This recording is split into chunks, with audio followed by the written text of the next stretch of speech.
नमस्कार, मैं सुनीता कथा मंथन में आप सबका स्वागत करती हूँ। कथा मंथन में आज सुनिए कमला उपन्यास का द्वितीय भाग। लेखक शरद चंद्र चट्टोपाध्याय। क्षितिज चंद्र चौधरी कपिल डांगा के जमींदार का इकलौता लड़का था। कलकत्ते में रहकर शिक्षा पा रहा था। पटल डांगा की एक गली में मध्यम श्रेणी के सजे सजाए दुरुस्त मकान में किराए पर रहता था।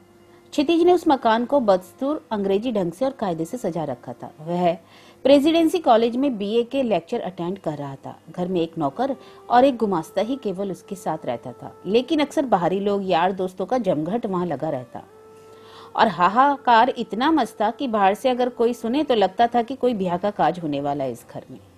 क्षितिज की अवस्था 23-24 वर्ष की होगी। खूब शौकीन लड़का, चेहरा सुंदर, दाढ़ी मूछ सफाचट, आंखें पर कीमती चश्मा चढ़ा रहता था। क्षितिज हारमोनियम बजाना जानता था, गा भी सकता था। तस्वीर बनाने की कला में भी महारत था। बहुत बड़े जमींदार घराने का दुलारा लड़का होने पर भी वह हद से ज्यादा नाजुक या परिश्रम करने में असमर्थ नहीं था, लेकिन यह नहीं कहा जा सकता कि उसमें किसी तरह की कमजोरी है या नहीं।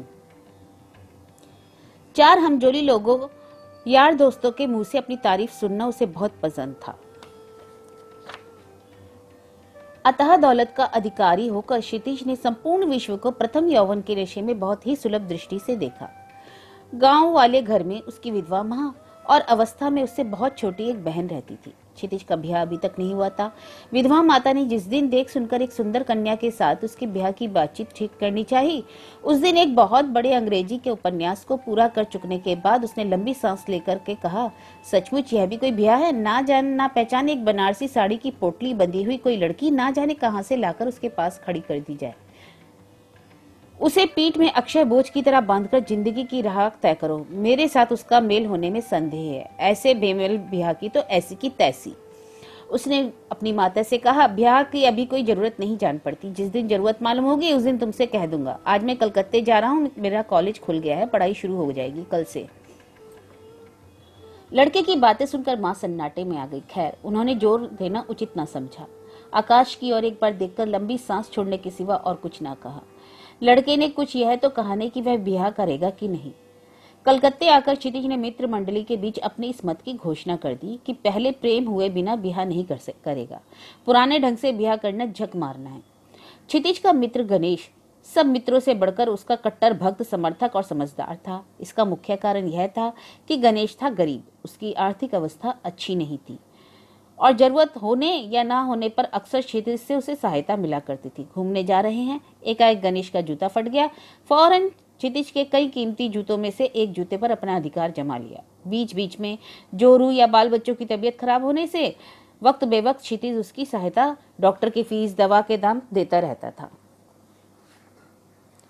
क्षितिज के मुंह से ब्याह के संबंध में ऐसी सम्मति सुनकर तुरंत कह उठा, बेशक बेशक, ऐसा तो है ही। लेकिन गणेश का ब्याह हो चुका था और वह भी पुराने ढंग से। विवाह के पहले स्त्री के साथ प्रेम तो बहुत दूर की बात है, उसके साथ तो कभी भेंट भी ना हुई थी। कारण गणेश की स्त्री का मायका एकदम बंगाल के काले कोसों पर था। ब्याह के पहले कभी स्वप्न में भी उसने उधर पैर तक न रखा था।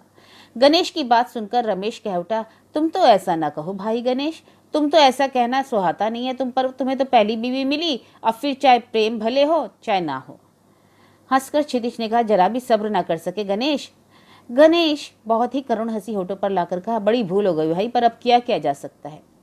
इसी तरह अपने दोस्तों की मजलिस में बैठकर क्षितिज का मन दुर्लभ वस्तुओं की ओर दौड़ लगा रहा था। इसी समय उसे एक नया शौक चल रहा। वह शौक था मोटर गाड़ी पर चढ़ने का और उसे चलाने का। पटल डांगा की जिस गली में क्षितिज रहता था, उस गली के मोड़ पर ही रहने वाले एक बाबू साहब ने नई नई मोटरें खरीदी और उस गाड़ी का भोपू आठों पहर इधर उधर बसता रहता। यह देखकर क्षितिज का एक मित्र एक दिन उससे कह उठा, भाई क्षितिज, तुमको भी एक मोटर जरूर खरीदनी चाहिए। क्षितिज ने कहा, अच्छा, और उसके बाद जो कहा वही कर दिखाया। एक सप्ताह के भीतर स्टुअर्ट कंपनी की दुकान से एक बहुत बड़ी कीमती गाड़ी खरीद लाया। इसके बाद क्षितिज को भी मोटर का ऐसा नशा सवार हुआ कि उसके आगे गाना बजाना, इब्सेन और बर्नार्ड शो की पुस्तकों का अध्ययन सब कुछ दब गया। क्षितिज की एक झक थी, वह यही कि जो चीज अपने हाथ में लेता, शुरू करता, उस पर धुन सवार हो जाती। और इसलिए मोटर खरीदते ही मोटर सीखकर लाइसेंस लेकर उसने अपने को एकदम मोटर चलाने का एक्सपर्ट या उस्ताद बनाकर ही छोड़ा। और अंत में इसी मोटर को चलाने में ही एक घटना घट गई। उस दिन कोई बड़ा भारी योग था। देश विदेश के यात्री दूर दूर से कलकत्ते में उस अवसर पर गंगा स्नान करने आए थे। सड़कों पर भीड़ भारी नजर आती थी। क्षितिज के सभी मित्रों ने स्वयं सेवकों के नाम में अपना नाम लिखवा लिया था। इस कारण उस दिन क्षितिज का डेरा शून्य था। गणेश एक चालाक छोकरा था। उसने स्वयं सेवकों में अपना नाम नहीं लिखाया। कौन बेकार इतनी मेहनत करे। बातों बातों में एक दिन क्षितिज ने कहा, तुम सब लोग तो स्वयं सेवक बनकर मेले में काम करने जा ही रहो, मैं भी चलूंगा। यहाँ बैठकर क्या करूंगा।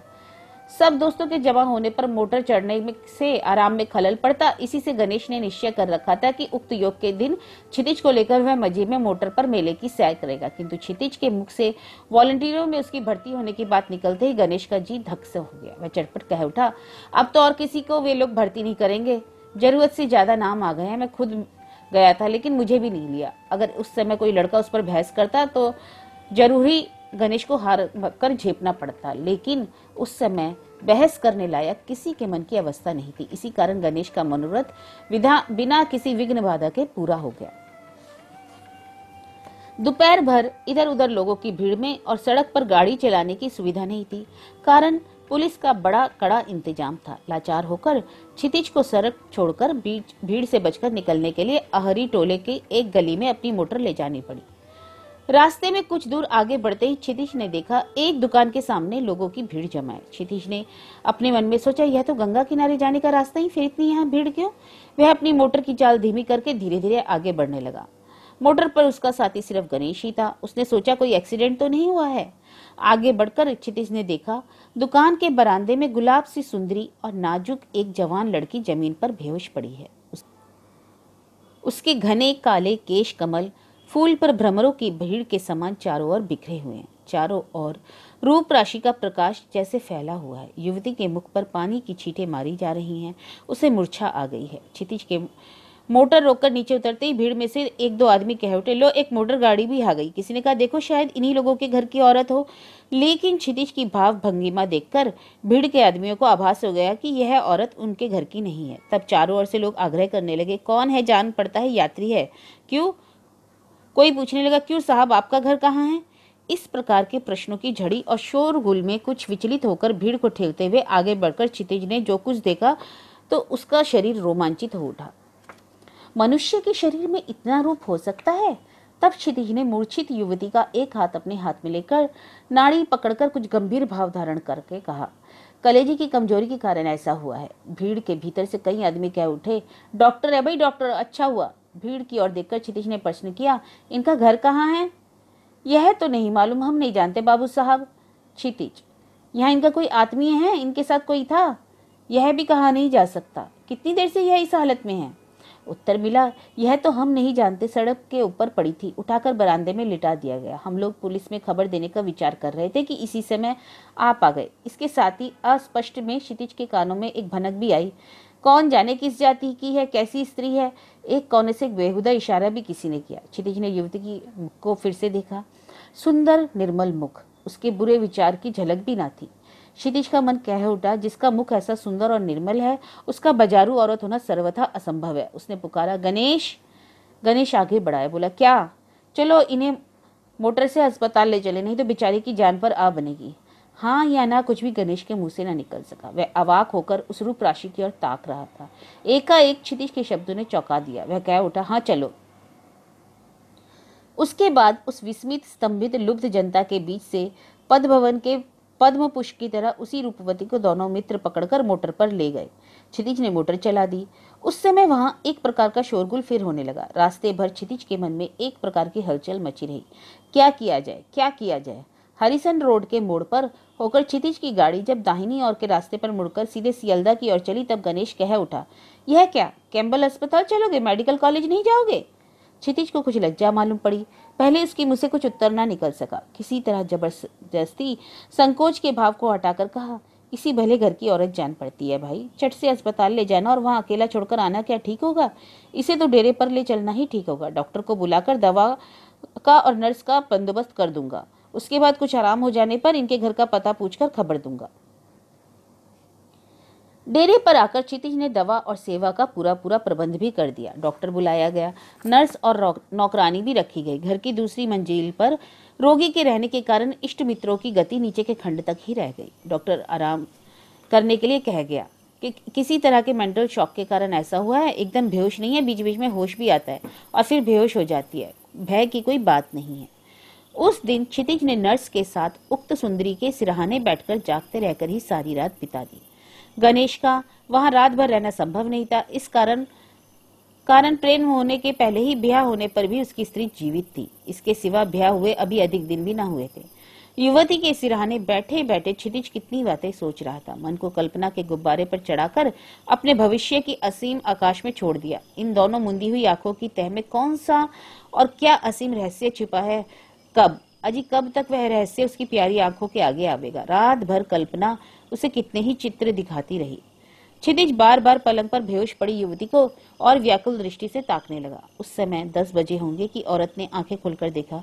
नर्स ने आकर चम्मच से थोड़ा सा बेदाना यानी कि अनार का रस उसके मुंह में डाल दिया। वह औरत अपनी बड़ी बड़ी सरल आंखों से अत्यंत कुंठित कातर दृष्टि से उस नर्स के मुख की ओर ताकने लगी। इसी तरह कुछ देर तक ताकते रहने के बाद उसने पूछा, मैं कहाँ हूँ? नर्स ने उसे अधिक बोलने से रोका। बोली, आप अच्छी जगह हैं, कोई चिंता न करें।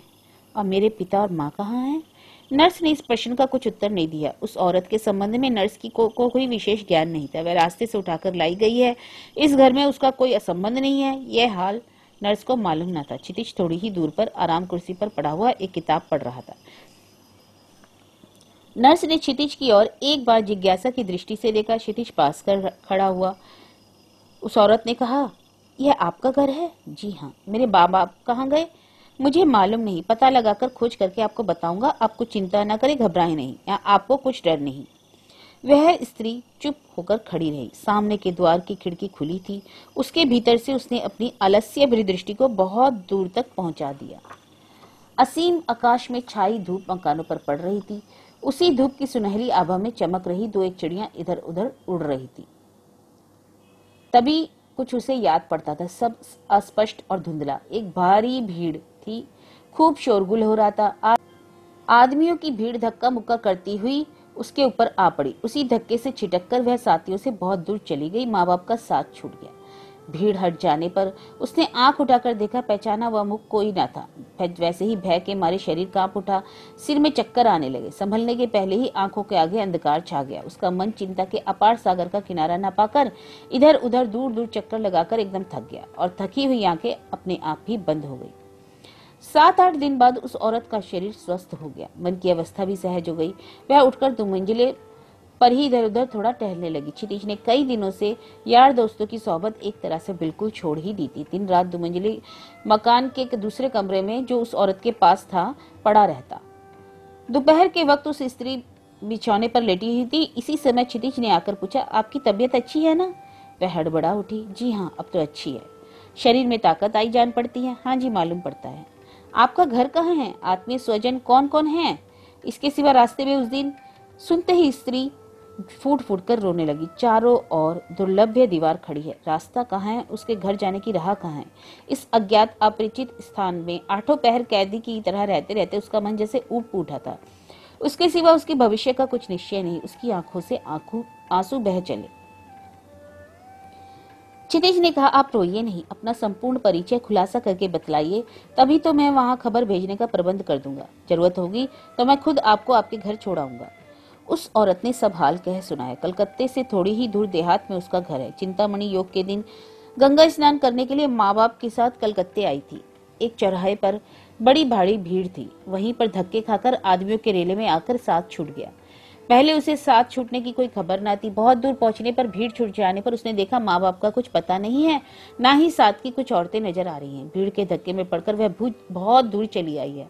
आसपास आगे पीछे सब अपरिचित ही मुख देख पड़ते हैं। कोई कुछ कहता, कोई कुछ। बुरे इशारे भी हो रहे थे। भय के मारे उसका कलेजा कांप उठा। शायद और सब साथी पीछे रह गए, इसी रास्ते से होकर अभी आते होंगे। सोचकर माँ बाप या साथियों के मिलने की आशा से वह एक बरामदे के भीतर बैठ गई। आंखों के आगे घोर अंधकार छा गया। सारी पृथ्वी जैसे घूमने लगी। उसके बाद जब उसे होश हुआ, उसने आंखें खोली तो अपने को इस घर में पाया। उसे नहीं मालूम वह कहाँ से आई है, कैसे आई है। क्षितिज ने पूछा, आपके पिता का नाम क्या है? स्त्री ने कहा, श्रीयुत हरनाथ मैत्र। घर कहाँ है? उसने अपने गांव का नाम बतलाया। क्षितिज अच्छा कहकर वहां से उठकर अपने कमरे में गया। टेबल के ऊपर रखे चिट्ठी लिखने के कागज का पैड रखा था। उसने एक खींचकर चिट्ठी लिखने लगा। लिखा मान्यवर, फिर काट कर लिखा महाशय। किंतु इतना ही लिखकर वह रुक गया। चुप होकर वह सोचने लगा, मैं क्या कर रहा हूं? इस चिट्ठी लिखने से के माने हैं अपने हाथों अपने को दुखी करना, अपनी आंखों के सामने से विश्व के सारे रूप, रस, गंध, स्पर्श की समग्र अनुभूति को दोनों हाथों से वहां से हटा देना। अपने आनंद की ज्योति क्या वह अपने हाथों से ही बुझा देगा? यह ख्याल आते ही उसका हृदय बांध से बिंधे हुए घायल मृग की तरह छटपटाने लगा। ना, चिट्ठी उससे तो लिखी ना जाएगी। यह तो अपना मृग बाण आप ही अपने हाथों से दूसरे के हाथ सौंपने जा रहा है। वह आकाश पाताल ना जाने क्या क्या सोचने लगा। वह औरत उसकी कोई नहीं है, किसी दिन उसे पा सकेगा, अपना बना सकेगा, वह भी उसने जाना नहीं। उसके साथ ना आलाप है ना परिचय। अभी तक उसने किसी दिन अपने जी की, अपने हृदय की एक बात उससे कही भी नहीं। फिर लेकिन तो भी इस तरह केवल आंखों के आगे बने रहने में ही तो बड़ा सुख है। इस मकान में एक ही जगह दोनों आदमी हैं। वह जब चाहे उसे देख सकता है, उससे वार्तालाप कर सकता है। वह इतना ही चाहता है, इसमें ही संतुष्ट है, इसी में ही बड़ा सुख है। अगर चिट्ठी लिख देगा, किसी गैर को, अपरिचित भले आदमी की जवान लड़की को जबरदस्ती उसकी इच्छा के विरुद्ध अपने घर में बंदी बनाकर रखना, यह भी तो सहज नहीं है। ऐसा करने का उसको क्या अधिकार है? राजद्वार में और समाज में उसका यह काम बुरा समझा जाएगा, दंडनीय माना जाएगा। अच्छा, अगर इसके साथ ब्याह कर ले तब? यही ठीक है। मगर वह ब्याही है या कुंवारी, यह तो उसने पूछा ही नहीं। जान पड़ता है ब्याह नहीं हुआ है। ब्याह होती तो मांग में सिंदूर की लाली तो अवश्य ही नजर आती। मांग में सिंदूर तो देखना ही नहीं पड़ता। उसे लगा यह तो फिर उसकी यह आशा दुराशा नहीं हो सकती। ऐसा क्या होगा? क्यों ना होगा? शायद भगवान को यह मंजूर हो। नहीं तो क्या वह उस दिन ठीक उसी समय पर जब वह बेहोश पड़ी थी, अहिरी टोले के कोने पर अज्ञात गली के भीतर पहुंच जाता? शायद भगवान की यही मंशा है कि उसका ब्याह उसके साथ हो। आशा की उमंग में मतवाला होकर क्षितिज फिर उस औरत के पास पहुंचा और बोला, देखिए, एक बात मैं सोच रहा हूँ। आपका ब्याह हो गया है ना? अगर हो चुका है, जैसा कि मेरा अनुमान है, तो आपकी ससुराल कहीं आसपास ही होगी। क्यों ना फिर मैं आपके स्वामी को ही। ये शब्द उसने खूब डरते डरते कहे। उसे पूर्ण विश्वास था कि उसके उत्तर में सुनेगा, मेरा ब्याह नहीं हुआ है। एकाएक इतनी सियानी लड़की से उसका ब्याह हुआ है कि नहीं, यह प्रश्न करना भले आदमियों की बात नहीं है। यही सोचकर उसने घुमाकर यह प्रश्न किया। किंतु इसके उत्तर में जब उसने सुना कि उसका ब्याह हो गया है और स्वामी जीवित है, तो उसका हाल अजीब हो गया। उसकी कल्पना का गुब्बारा कठिन सत्य के पहाड़ से टकराकर दम भर में चूर चूर हो गया। हाय, उसकी आशा का दीपक उत्तर की आंधी के झोंके में बुझ गया।